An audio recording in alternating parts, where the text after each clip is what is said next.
So let's explain the idea behind Buck-Energy theorem. So Buck-Energy theorem का basically statement ये है, या हम लोग इसको बाद में जस्ट प्रूव भी करेंगे कि ये कहाँ से बेसिकली स्टार्ट हो रहा, everything come together as a single statement क्यों आ रहा. सो Buck-Energy बेसिकली ये एक्सप्लेन कर रहा कि किसी भी सिस्टम पे या इंडिविजुअल बॉडी पे अगर हम लोग change in kinetic energy find कर लें, या सिंपली मैं अभी स्टेटमेंट बोल रहा हूँ, change in kinetic energy is equal to work done by all types of forces.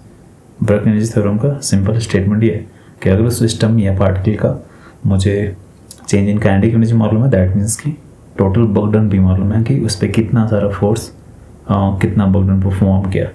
हम लोग इंडिविजुअली नहीं जान पाएंगे, बट एज ए कलेक्शन सबका जो नेट वर्क डन होगा ये जान पा रहे हैं सिर्फ चेंज इन काइनेटिक एनर्जी से. तो काइंड ऑफ इसको हम लोग प्रूव कैसे कर सकते हैं, इस आइडिया को हम लोग इक्वेशन में कैसे कन्वर्ट कर सकते हैं बेसिकली. तो इसमें हम लोग सिंपली क्या करते हैं कि अभी हम लोग को नो आइडिया कि पार्टिकल किस डायरेक्शन में किस ट्रैजेक्टरी को फॉलो कर रहा है. तो सिंपली एक ऐसा रैंडम एक ट्रैजेक्टरी मान ली, राइट.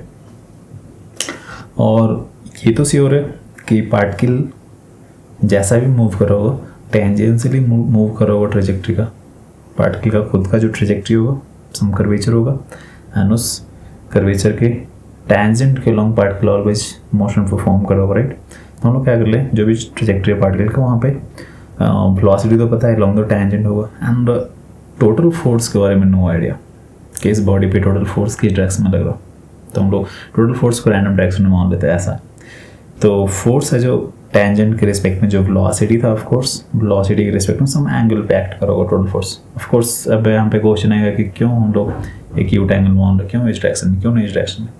तो काइंड ऑफ यहाँ पे थोड़ा सा आइडिया लगा सकते हो कि फोर्स का कुछ कंपोनेंट होगा, वही तो उस पार्टिकल को डिस्प्लेस करने में कैपेबल होगा. तो दैट्स वाई हम लोग यहाँ पे काइंड ऑफ एक्यूट एंगल मान रहे ताकि फोर्स का कुछ कंपोनेंट अलोंग द वेलोसिटी आ जाए, ताकि ये पार्टिकल उस फोर्स के हेल्प से काइंड ऑफ मूव कर रहा, राइट. तो अभी हम लोग को फोर्स के बारे में नो आइडिया, दैट्स वाई हम लोग रैंडम डायरेक्शन में मान लिए. वेलोसिटी से सम एंगल प्रोजेक्ट कर रहा होगा थीटा में भी, एंड ये जो फोर्स है ये नेट फोर्स है पार्टिकल का या सिस्टम का, जिसके ऊपर भी हम लोग ये पूरा चीज़ एनालाइज करना चाह रहे हैं. तो वापस हम लोग क्या लिख सकते हैं, इस पूरे ट्रेजेक्ट्री वेलोसिटी एंड फोर्स को कंबाइन हम लोग कैसे कर पाएंगे. तो फर्स्ट इक्वेशन हम लोग क्या लिखते हैं कि जो वर्क डन होगा, ये जो फोर्स आ रहा होगा, फोर्स के कारण सम डिस्प्लेसमेंट हो रहा है टेंजेंशियल डायरेक्शन में, इसका वर्क डन क्या हो रहा होगा आखिर. तो हम लोग एफ डॉट डी आर कर सकते हैं, राइट. तो और डी डब्ल्यू जो आ रहा है एफ डॉट डी आर आ रहा, और डी आर अब यहाँ पे थोड़ा सा हम लोग को मॉडिफाई करना पड़ेगा कि जो एफ डॉट डी आर हम लोग जानना चाह रहे हैं कि ये करेक्ट है. Yes, F dot D are correct है. एंड डी डब्ल्यू, आखिर डी डब्ल्यू को हम लोग कैसे चेंज करेंगे, दोनों में से किसी एक नए टर्म को तो चेंज करना पड़ेगा, देन आफ्टर ये काइनेटिक एनर्जी में कन्वर्ट होना शुरू होगा, राइट. तो फिलहाल के लिए हम लोग डी डब्ल्यू को चेंज करें या F dot D R. No, F dot D R को चेंज करने की कोशिश करते हैं क्योंकि लेफ्ट साइड तो हम लोग के पास टोटल वर्क डन होगा ही, राइट. तो D W is to F dot D R, और अगर हम लोग इसको इंटीग्रेट कर देंगे तो ऑफकोर्स टोटल वर्क डन आ जाएगा. बट हम लोग सिर्फ वर्क डन में इंटरेस्टेड नहीं है, हम लोग समहाउ ये फोर्स और डी आर का जो डॉट प्रोडक्ट उसको वेलोसिटी में चेंज करना चाह रहे हैं, ताकि वर्क डन जो होगा लेफ्ट साइड डी डब्ल्यू, इसको इंटीग्रेट करने के बाद जो वर्क डन आएगा, work done is to some kinetic energy के फॉर्म में हम लोग लाना चाह रहे हैं, ठीक है ना. तो इसके लिए क्या करना पड़ेगा कि जो फोर्स था एफ डॉट डी आर हम लोग करना चाह रहे हैं, फोर्स को हम लोग मास इंटू एक्सेलरेशन कन्वर्ट कर दे रहे हैं. तो उस फोर्स के कारण इस बॉडी का टोटल एक्सेलरेशन होगा, नेट एक्सेलरेशन होगा, राइट. और एक्सेलरेशन को हम लोग वेलोसिटी एंड डिस्प्लेसमेंट के टर्म में एक्सप्रेस करना चाह रहे हैं. तो हम लोग एक्सेलरेशन को क्या लिख सकते हैं, v D we upon d s, right. Simple sense में v D we upon d s, क्योंकि एक्सेलरेशन जो हो रहा होगा d we upon d d हो रहा, and d s upon d s से डिवाइड एंड मल्टीप्लाई करेंगे तो यहाँ पे क्या हो रहा होगा, d we upon d s एक टर्म बनेगा, and d s upon D t एक काइंड ऑफ वेलोसिटी में कन्वर्ट हो जाएगा. तो यहाँ पे इतना भी सिंपल नहीं हो रहा है, यहाँ पे वेक्टर फॉर्म होगा तो थोड़ा कन्फ्यूजिंग हो सकता है, डॉट करना पड़ेगा. बट बेसिक आइडिया को हम लोग देखना चाह रहे हैं. तो एक्सेलरेशन आखिर या इसको और भी सिंपल टर्म हम लोग कर सकते हैं, क्योंकि एक्सेलरेशन को simply D we upon D T लिख देते हैं, नो प्रॉब्लम, राइट. तो अभी एक्सप्रेशन हम लोग के पास क्या आ गया, mass times D we upon D T, dot D R basically, right. And क्योंकि डी टी स्केलर क्वांटिटी है तो हम लोग डी टी को साइड बाई कर सकते हैं। एक यहाँ पे पॉइंट इंपॉर्टेंट है, जो डेरिवेटिव हो रहा है उसको हम लोग ऑपरेटर की तरह ऑलवेज यूज करते हैं, बट अगर फर्स्ट ऑर्डर डेरिवेटिव है तो उसको एज हम लोग फ्रैक्शन की तरह भी ट्रीट कर सकते हैं, क्योंकि डेरिवेटिव का होल आइडिया अगर एक्सप्रेशन फाइंड करने की कोशिश करोगे देन आपको समझ में आया कि फर्स्ट ऑर्डर डेरिवेटिव को हम लोग एज ए फ्रैक्शन ट्रीट कर सकते हैं। तो ये जो एक्सप्रेशन था एक्चुअली में D V by D T, अब यहाँ पर डी बाई डी टी जो है स्केलर क्वांटिटी है, वेक्टर नहीं, तो हम लोग विदाउट एनी एक्स्ट्रा वर्क हम लोग डी टी को शिफ्ट कर सकते हैं। तो अब यहाँ पे क्या रहा होगा, एम आ रहा, डी वी आ रहा, डॉट आ रहा था, डी आर आ रहा था एंड डी टी को इधर शिफ्ट कर दिया, तो D R upon D T क्या बनेगा, वेलोसिटी बनेगा, राइट। तो ये जो एक्सप्रेशन है अब क्या हो गया, M D V dot V, right, और डी वी एंड वी दोनों का डायरेक्शन सेम है ऑलवेज, राइट। तो दोनों का डॉट करने के बाद सिंपली कॉस 0 1 हो जाएगा। तो ये जो डी वी डॉट वी था अभी क्या बन जाएगा, वी डी वी सिंपली लिख सकते हैं। जो वेक्टर था वहाँ से डॉट होने के बाद स्केलर क्वांटिटी में कन्वर्ट हो गया, क्योंकि कॉस यहाँ पे 0 हो रहा है, दैट्स वाई कॉस एटा 1 हम लोग रिप्लेस कर दे। तो ये पूरा एक्सप्रेशन क्या होगा, M V D V, V अब यहाँ पे स्पीड की तरह काम करेगा।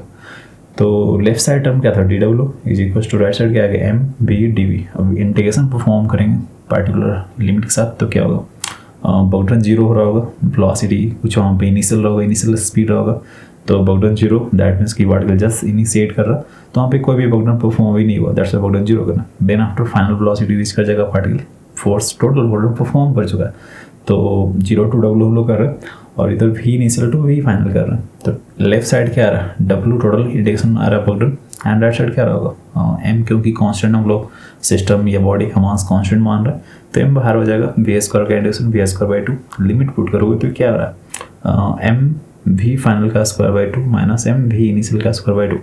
ये जो M V फाइनल का स्क्वायर बाई 2 है ये क्या दिख रहा है, half M V square final kinetic energy, और ये क्या दिख रहा है, इनिशियल काइनेटिक एनर्जी।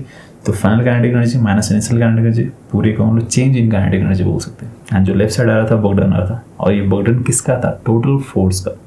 तो दैट्स वाई हम लोग के पास एक फाइनल एक्सप्रेशन आ रहा, इसी को हम लोग वर्क एनर्जी थ्योरम बोल रहे हैं, work done by all types of forces is equal to change in kinetic energy. I think आ गया क्लियर।